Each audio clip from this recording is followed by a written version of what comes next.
Hello and welcome to the NDTV Dialogues. This week we've witnessed a paradigm shift in India's military and foreign policy. We've also seen a lot of sound and fury, which I'm ignoring on tonight's dialogue because this is about a conversation for new perspectives, new ideas on the way ahead.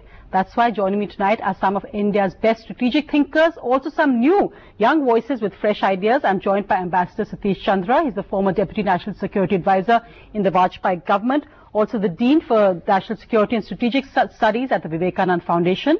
Also with me is Ambassador Shyam, Saran, former Foreign Secretary, also former Chairman of the National Security Advisory Board. And two young new voices, Dhruv Jaishankar, Fellow of Foreign Policy at Brookings India, also Constantino Xavier, Associate at Carnegie India, specializing in India's security, strategy and foreign policy, and always an interesting cultural voice, the former Rajya Sabha MP and well-known Bollywood lyricist, Javed Akhtar. Thank you all very much for being on the show this evening. Ambassador Chandra, what do you think has been the major goal achieved with last week's military action? What has been the shift you've seen? You've talked about India's earlier policy of engagement and appeasement. What is different now? No, clearly I think, as you said, this is a defining moment, and I think we shouldn't look at the surgical strikes as a basic thing which has made the change. I think it's much more than that. It is a series of actions which the government has taken, of which this is just one. And I think that's the way to go about handling it. And when I say series of things, I talk about the campaign to try and isolate Pakistan. I talk about the statements made by the Prime Minister on a relook at the Indus Waters Treaty and at MFN. Also the references he made to the human rights violations by Pakistan in various parts of Pakistan, as well as in the Pakistan-occupied Kashmir, Gilgit-Baltistan and so on. So it's a composite, and I think this marks a distinct shift from anything that we have seen, because I do feel that, and I'm a part of this, that our Pakistan policy has failed, and I dealt with Pakistan for several years, that we have always either tried to accommodate Pakistan or appease it, depending on who was dealing with things. And my own view, which I think increasingly some people are starting to accept, is that you need to make a change in policy, that you need to impose costs on Pakistan for the export of terror. So that is the basic thought. But why this change? There is another reason. I'll comment to that later. In fact, Saran, that's an interesting point, that actually when you look at it as a defining moment, it is also an acceptance in a way that what we've been doing for over 60 years hasn't worked. We needed something completely different. It's not really about a same old Pakistan or a different Pakistan. It's about a new India which is now defining what happens with Pakistan. Do you agree with that view? I would like to limit that to the issue of cross-border terrorism, because in other respects, frankly, where you see India today and where you see Pakistan today, certainly nobody in India would like to be where Pakistan is today. So in that sense, I think India has taken a very different trajectory, and Pakistan has taken a trajectory which has turned out to be a very negative trajectory. But yes, I think it is true that as far as cross-border terrorism is concerned, particularly with the emergence of both countries as nuclear weapon states, a new situation had arisen where it was perhaps an inhibition on our side that in terms of any response to that, are we going to get into an escalatory kind of situation? Now, it is very important that no political leader should be faced with a binary choice. That is, if something like, say, Mumbai happens, either you do nothing, make a lot of noise, say, I will not talk to you anymore, or you have a military response to that, with the risk of escalation.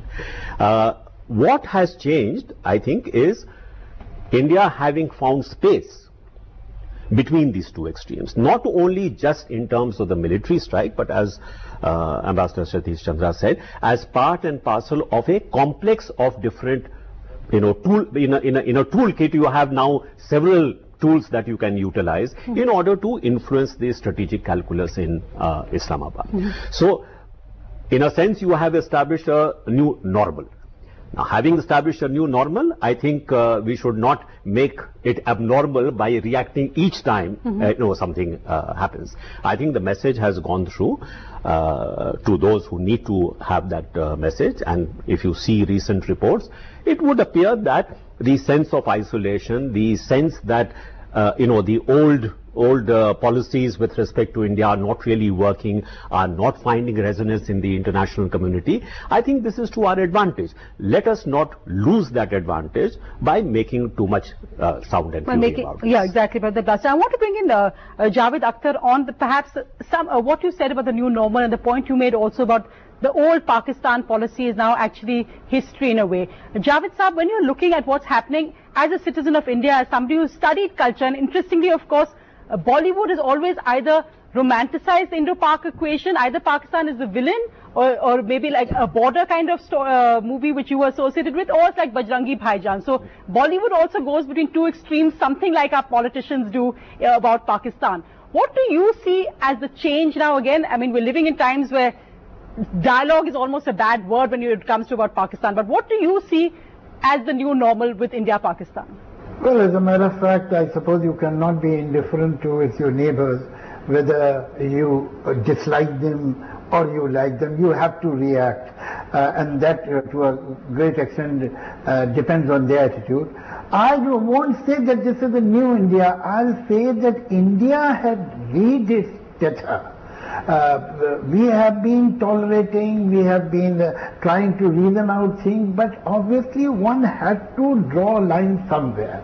I'm very happy. As a matter of fact, I must tell you that before this happened, exactly 10 days before that, I tweeted that our forces have to destroy terrorist camps, and if they are across the border, so be it.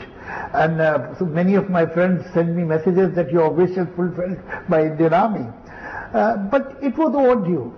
And let them say anything, let anybody say anything, but I quite agree that the message has been conveyed.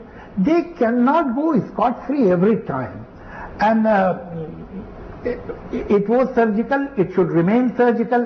What we had to do, we have done.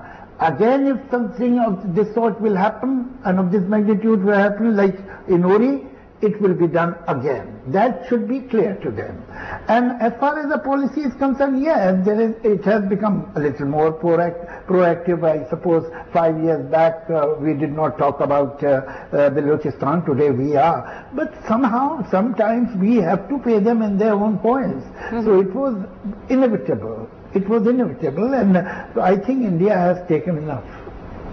Mr. Jaishankar, Mr. Xavier, let me ask you first, Mr. Jaishankar. It's an exciting time to be a young foreign policy analyst, because in a way, we talked about this being the new normal. There's so many other interesting new equations emerging, whether it's on SARC, the complete isolation of Pakistan. Countries which had not spoken out so strongly for India are doing this now.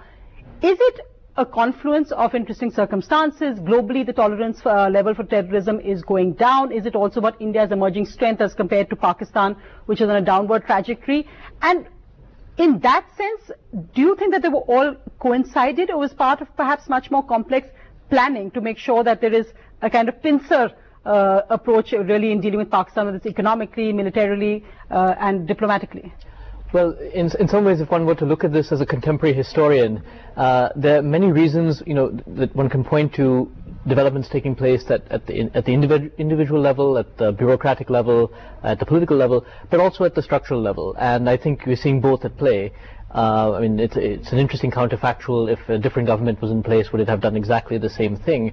But I think that the structural factors shouldn't be underestimated. The Indian economy, of course, is doing much better than almost any other major economy in the world. It's growing very well, very fast. India's been making steady strides in its diplomatic relations with many different parts of the world.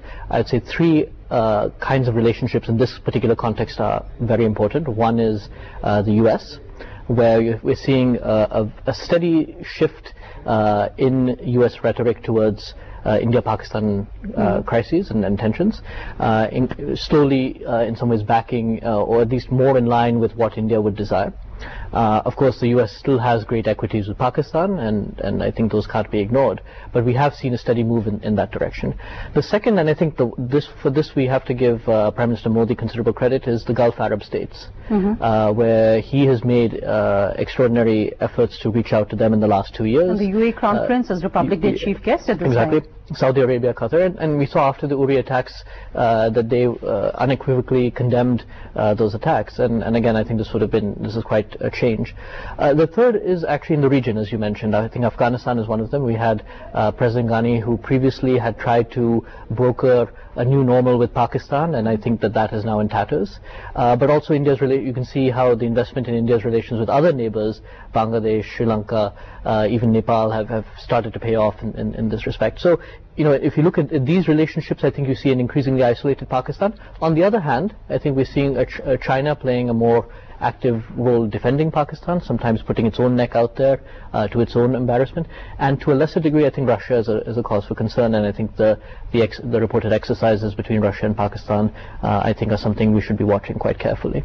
No, in fact we will discuss China separately because that is really one focus, but Mr. Xavier, come in on that. When you look at the new redefinements in the neighborhood globally for India as well, the one variable that we can't really look at is the Pakistan response at all in this. So over the last week, when you've seen the Pakistan response, reports coming out now of the fact that perhaps the political establishment, that both the Prime Minister and his brother were very strong with the ISI and the military on how they cannot defend to the world anymore how terrorists are openly walking around in Pakistan. How much do you think what happens in Pakistan is going to be a complete unguessable variable that we don't know how it's going to play out?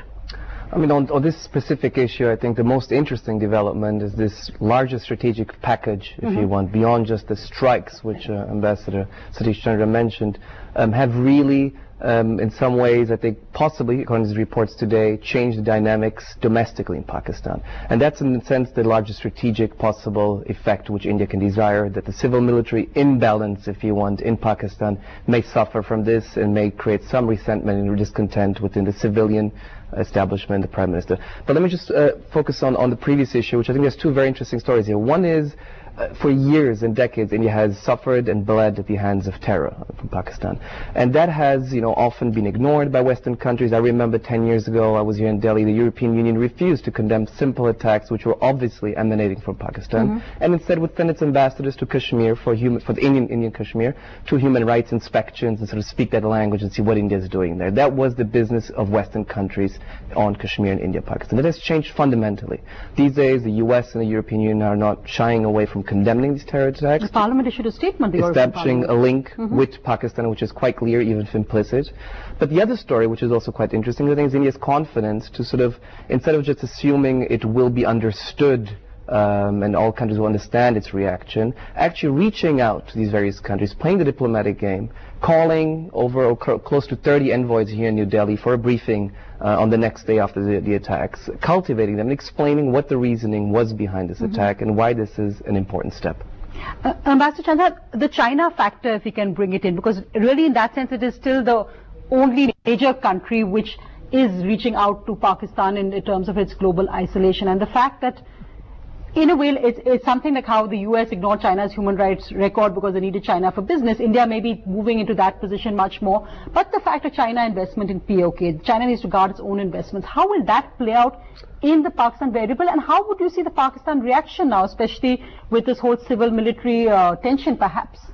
On the China thing, I think the relationship really started to build up from around 1964 onwards, and you can see it in terms of, if you look at CIPRI figures, Chinese military assistance, I think in 63 or 64 was $2 million. Within 2 years it became $166 million, and today, if you look till 2015 figures, the biggest donor, the country to whom the largest amount of Chinese military assistance has gone is to Pakistan, and it stands at over $13 billion, as against North Korea, which is next at $5 billion. So the military factor was always there, and as Andrew Small has very vividly indicated in his book, if the military factor was critical and very important, the nuclear factor within the military factor was even more important, the bomb and so on. But I think there has again been a defining moment, we are today talking of defining moments, in the Sino-Pakistan relationship, and that is CPEC. Because what China has felt apparently, and here I would defer to Shyam because he is the acknowledged expert amongst a lot of us on China issues, but, and me too, the defining moment is this, because with CPEC, China has decided that Pakistan is its long-term ally, apart from all-weather friend and so on and so forth. And China has a need for Pakistan also to look for achieving its greater global ambitions. And CPEC is just not a communication type of thing. It is also the amount of investment in economic infrastructure in Pakistan, particularly the power sector, in which the bulk of the money will be going. That is giving 46 billion. But one thing I wanted to add, and since this debate is about that, something which is dearer to me, and that is Pakistan. And you had mentioned that. I think when we look at how Pakistan will react, and civil and military relations, on these two issues I'd like to make two quick points. Number one, as far as India is concerned, no one can change Pakistan's views on it. And in fact, I think Pakistan is committed to somehow, anyhow, damaging India. I mean, these friends in Pakistan, when one was there, told one as much, very, very openly. So that is, I think, a factor which we have to look at in terms of thinking out our own strategy. And that's why when I said imposing costs, what I meant was not just a military strike. It's a very long drawn out policy. It will have to be over 5 or 10 years unless Pakistan changes. Now that's the second point. What is the likelihood of Pakistan changing? I think very low possibility. And the military is going to continue to call the shots. It's the most powerful element there. And they have vested interests. You read any books on Pakistan, they are in all facets of Pakistan, political and economic. But the fact, and in fact, the Ambassador Saran, of course, the China expert, not just in this room, but in many areas elsewhere as well. But when you look, ex-defense minister once said, forget Pakistan, China is enemy number one. So when we look at the China-Pakistan relationship, the impact on perhaps India's new policy looking ahead, what do you think how is that actually going to play out in this whole equation?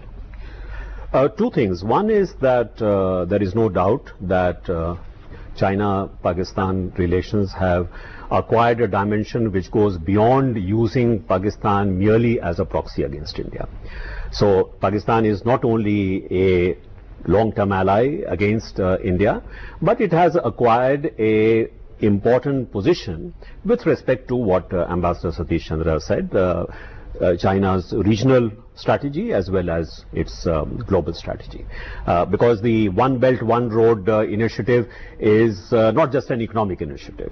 It is an overall strategic initiative which will roll out over a number of years, because these are infrastructure projects. So I think one of the reasons why Pakistan has perhaps felt emboldened in the last couple of years is precisely because it believes that it has a stronger shield in a more powerful China. So how does India tackle the China issue? Because whether it's the NSG, whether it's Masood Azhar and now the Brahmaputra, as soon as India mentioned Indus Water Treaty, we heard, though of course the dam building was happening much earlier, but interesting news about a fresh dam coming up kind of leaked at that time. Two things. One is there is no escape from building up our own capabilities, because ultimately what will make a difference is whether or not India, like today, it is the fastest growing economy in the world. unfortunately, over the last several years, the gap between the economic and military capabilities of the two countries has diverged in favor of China. We have to begin to, shrink that gap between the two powers, because that is what will give you a degree of, I would not say insulation, but at least the other side should have the view that if I do something, it is going to be a very risky affair. So that capability you must have, even if you don't have equivalent capability. In addition to that, of course, you do what we have been doing. That is, there are several other countries which are equally concerned about the unilateralist kind of approach that China has adopted together with the rise in its capabilities. And if we are able to work together with them, that certainly acts as a constraint on China. And that is happening. That is happening. So one is what we can do in terms of internal balancing, and the other is what we do in terms of external balancing. International diplomacy. And keep up the engagement with China. I think that's very important because it's a relationship which is going to be one of the most important relationships for India.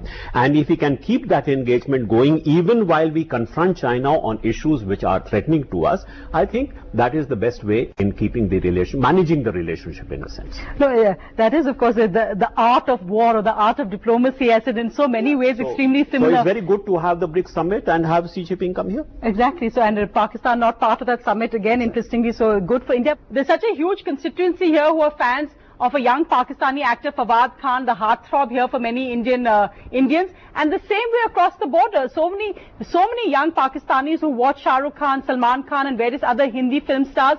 Is this a constituency you would want to see cultivated, whether it's Fawad Khan in India or whether it's Shah Rukh Khan or Salman Khan in Pakistan? I mean, when we talk only about that, Sonia, when we talk only about that, we almost trivialize this topic. The fact is that we respect successful societies, all of us, everywhere in the world. In the history, successful societies have been respected and admired and emulated. India, in the eyes of an average Pakistani, is an extremely successful society. It is not only cinema. It is Indian society, its industrialization, its democracy, its media, and so on and so forth. Its affluence, its achievement in IT, everything, and cinema too. It's not only cinema. So when we talk only of cinema, as a matter of fact, we make it too trivial. I'm just going to bring in Mr. Jaishankar, because again, as I said, as a young foreign policy analyst, we just had Ambassador Chandra say, well, in that sense, Pakistan is not going to change. It's in their DNA to be anti-India. Are you optimistic that there could be a change in the Indo-Pak relationship, that in a way that we've come to this stage, but things can only get better now? Or do you feel that now is just a time to be pragmatic, forget the romanticism? This is about dealing with hard brass tacks. And Ambassador Chandra said very thing. He said, I failed. I'm going to ask Ambassador Saran what he feels on his stint and whether he thinks that policy has failed. But what would you see? I'm afraid I share some of the at least skepticism of Ambassador Satish Chandra. But I would, I think, give him and his colleagues and Ambassador Shyam Saran maybe a little bit more credit than they give themselves. I think, in the last 17, 18 years since India and Pakistan went nuclear, India's had to deter Pakistan from various things, incursions, as in Kargil, attempting, fomenting insurgency in Kashmir, and so forth. So now India's actually been rather successful at doing that, not without some mistakes along the way. It's been a learning process, I think, for India, but India's been largely successful at deterring Pakistan to India's benefit. Compelling Pakistan to change its ways is a much more difficult task, and I think both articulated quite well that this is a long-term process. Now, I think you can see hints of how India hopes to achieve that in some of the speeches that have been made recently by Prime Minister Modi, by External Affairs Minister Sushma Swaraj, and even more recently by M.J. Akbar, the Minister of State for External Affairs. I think there are three broad messages that are being sent. One, I think Prime Minister Modi made a point in his speech in Kerala to distinguish between the Pakistani leadership and the Pakistani people. I think that's an important message going forward. Two, you saw External Affairs Minister Sushma Swaraj try to globalize the issue. She drew links that this is not just an India-Pakistan problem, that terrorism in Brussels and New York and Kabul and Dhaka can all be linked in various ways back to Pakistan. So this is a global problem, and MJ Akbar actually reinforced that point by saying how Pakistan was being difficult in allowing trade between Afghanistan and India, and so if it wants to be a responsible player, it has to change, and the rest of the world should actually try and push it towards that. And the third message is actually that Pakistan is a fragile, vulnerable state and should not be pushed. No, it should not be doing this given the problems it has at home. And, yes, and I think the fact that Sushma Swaraj brought up Baluchistan again in her speech at the UN was trying to reinforce that point that Prime Minister Modi brought up in his Independence Day speech about a month earlier.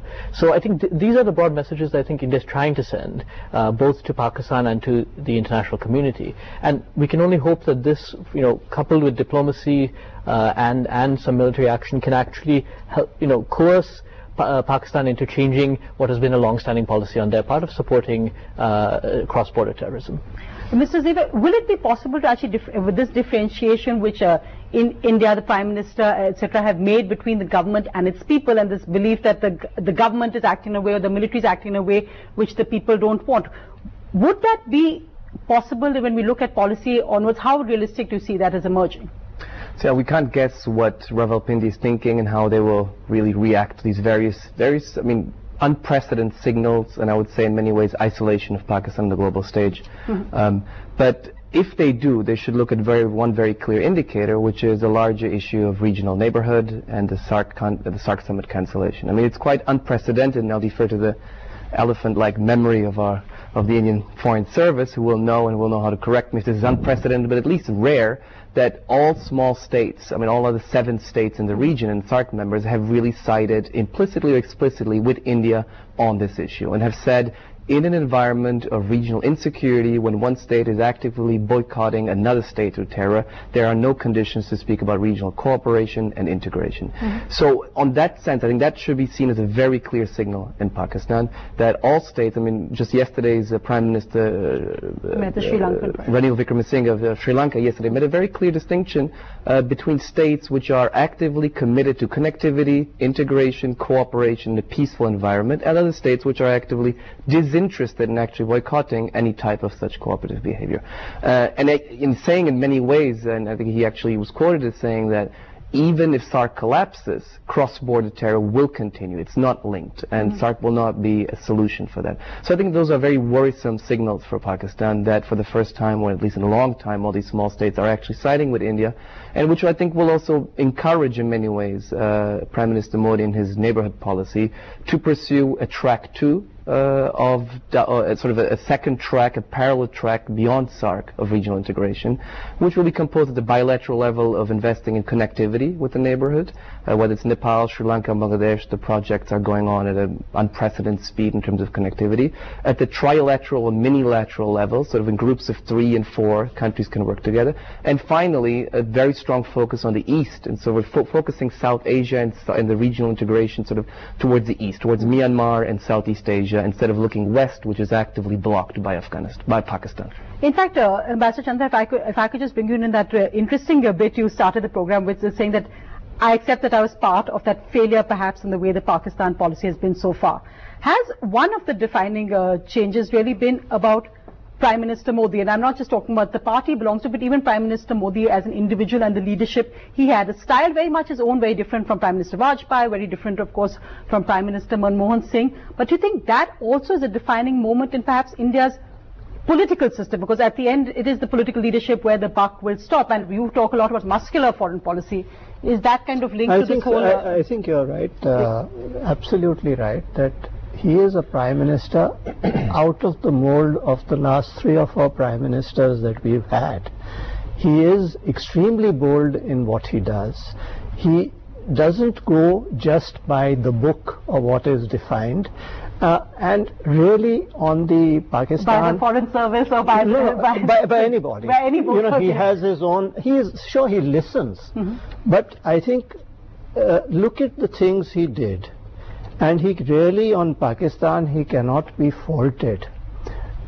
He did try to reach out. He called them for the swearing in, unprecedented.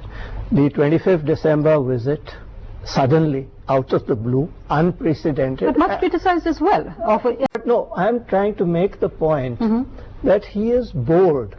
And this thing that happened, I come back to surgical strikes, I don't think Uri was the defining moment. It's my assessment, and here there are people on the panel, and at large everyone has his own views. My view is that soon after Pathankot in January this year, when he found that Pakistan was not serious about addressing terror, he felt he would do something, and Uri was just the flashpoint. This is my assessment. It's a subjective. Even though the visit of the ISI, the ISI officer all delegation, that, no, because that was a part of all this. They were trying to I suppose, I imagine, I don't know, but I imagine they were trying to work out, because certainly what he did in terms of reaching out to all our SAARC neighbors was that he wants a very good regional environment, which many other prime ministers have wanted, but he has actually worked very hard on that. You look at Bangladesh, you look at many of the others, Bhutan, Sri Lanka and so forth. Things have happened. Because in a sense the media narrative has become so much about whether this surgical strike was the first or not, and many have pointed to the fact that even under your PMO as well at that time, that this is cross LOC both by Pakistan and India were in a sense not commonplace but happening. So why is this different? No, I'll tell you why. Actually it did happen. It is true that you had cross-border actions, I'll call it. But you look at the range and scope of this action. There are 7 targets over a front of 220 or 30 kilometers, all simultaneously coordinated with decoy fire somewhere else, and you came back casualty less, and you imposed at least 38 casualties across the other side.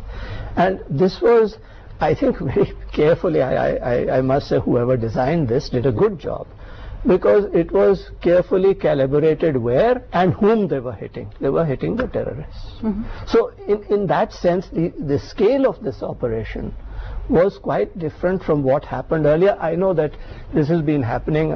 Friends of mine who have been at the border from the civil services, some of us are attached there, tell me that they fire 10 shots, we fire 30, we destroy 2 pickets there or whatever it is. That keeps happening, but the range and scope of this was quite different. May I just add a comment on something? It's always great listening to Javed Saab, and when he said it is Pakistan's internal need, it really reminded me of B.K. Nehru's book, Good Guys Finish Second, where when he met the cabinet secretary in Pakistan, he said, why is Dawn spitting venom at us every day? He said, it's our need, we need an enemy who's better than India. So he said, how long do you want it? He said 5 years. The book was written in 98, it continued. But this is Javed Akhtar who triggered that thought.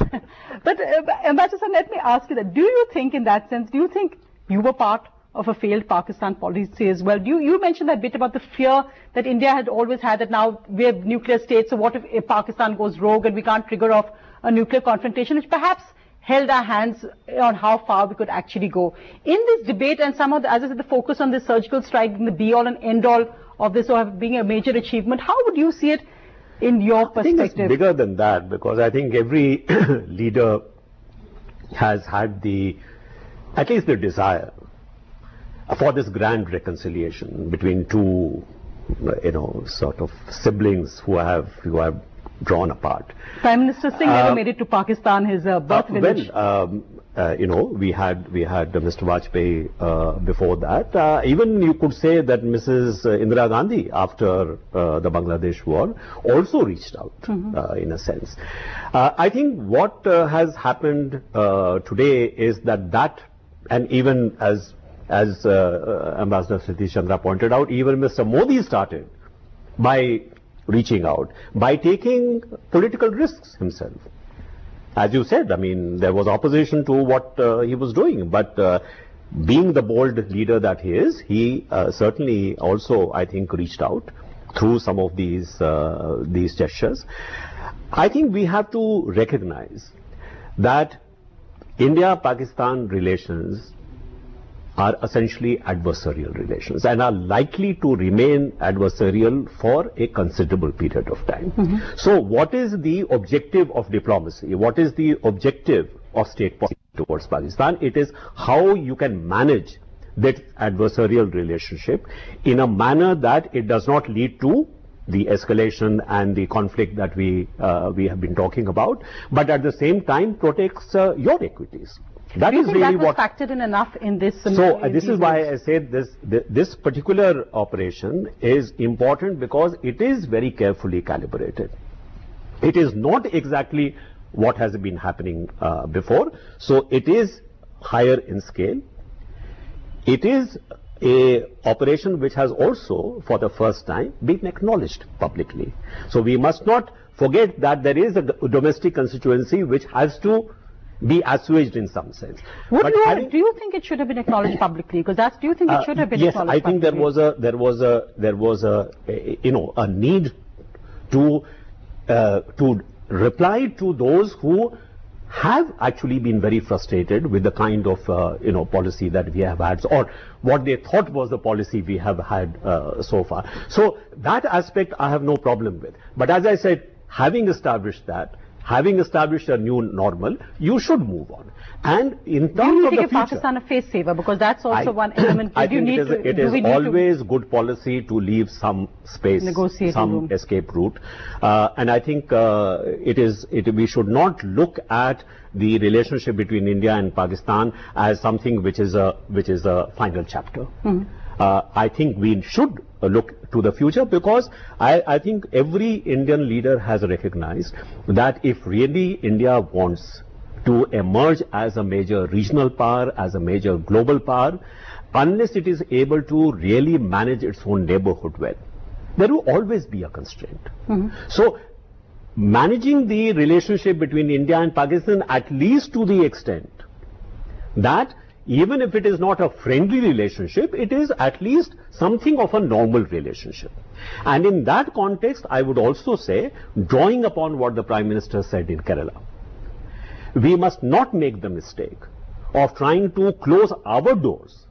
Whether it is artists or whether it is authors, I know there is a public sentiment against that, but I think good policy would be that, in fact, instead of closing those doors, we open those doors wider. So final thoughts on that, actually, from here before we go across to Mumbai. Mr. Jaishankar, did you think perhaps it was the need to go public? Do you think it was a good idea that was really, and again, a major shift from the past, that we needed to go public? How much does it cater to domestic politics? And is there a worry that this kind of then drumming up of sentiment on both sides, whether government or opposition, goes too far?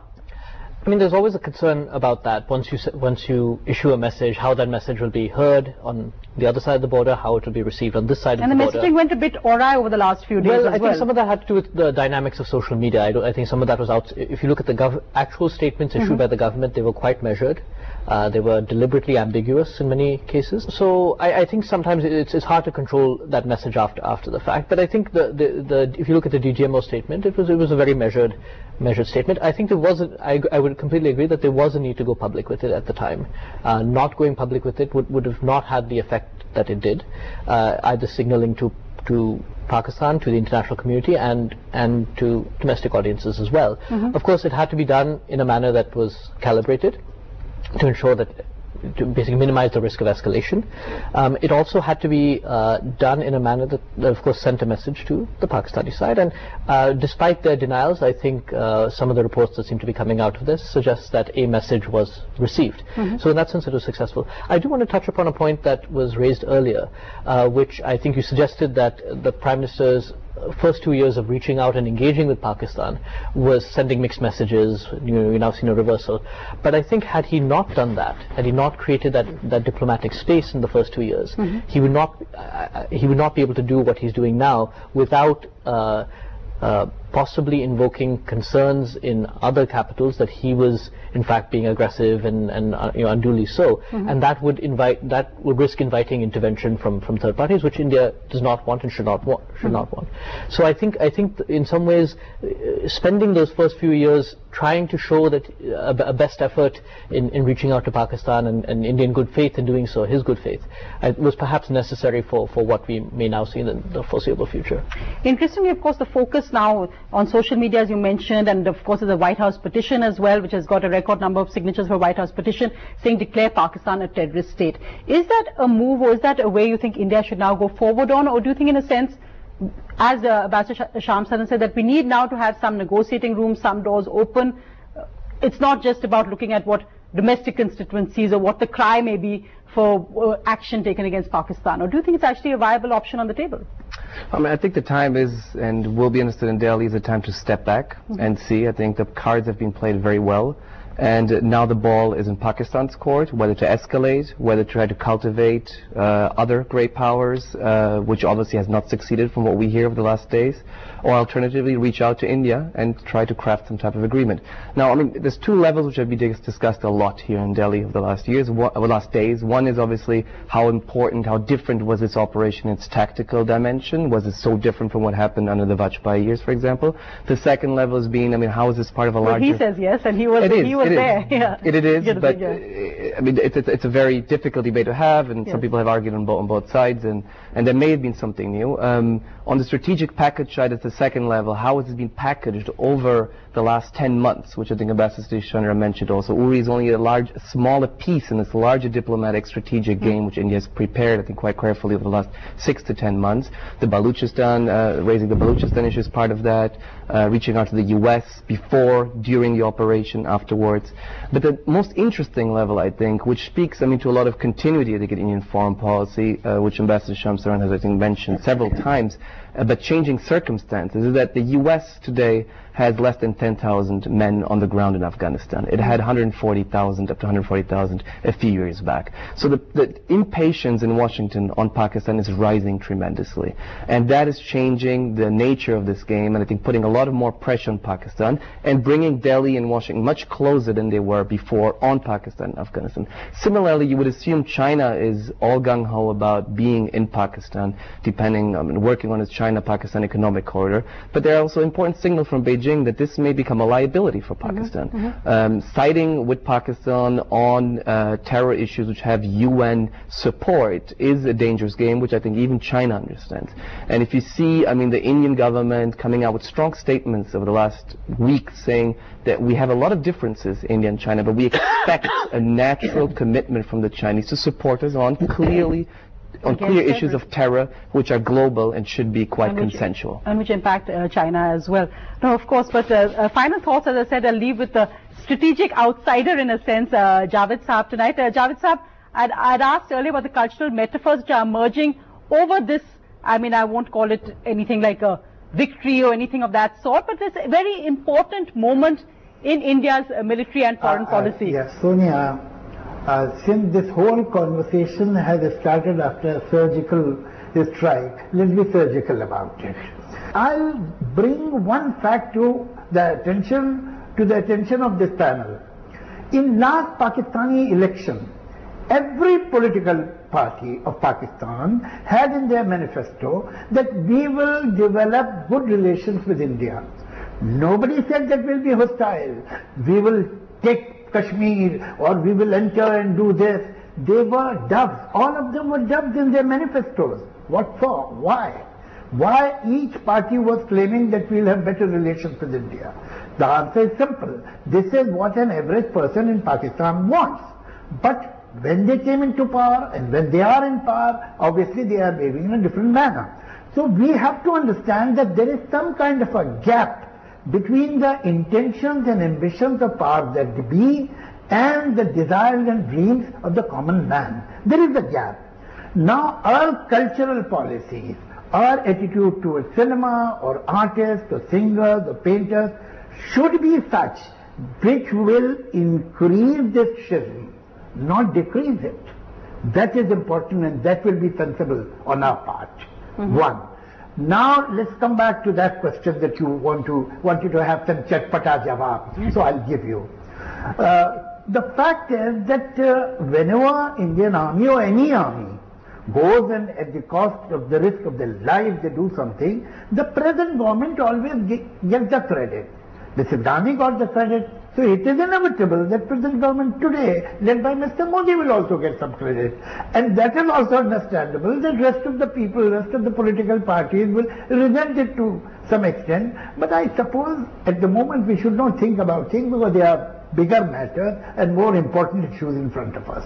Javed Saab, thank you very much for evading that in a very surgical way. But thanks so much for being part of this panel tonight, and thank you all, my guests, for being part of this panel. It's fascinating. Thank you.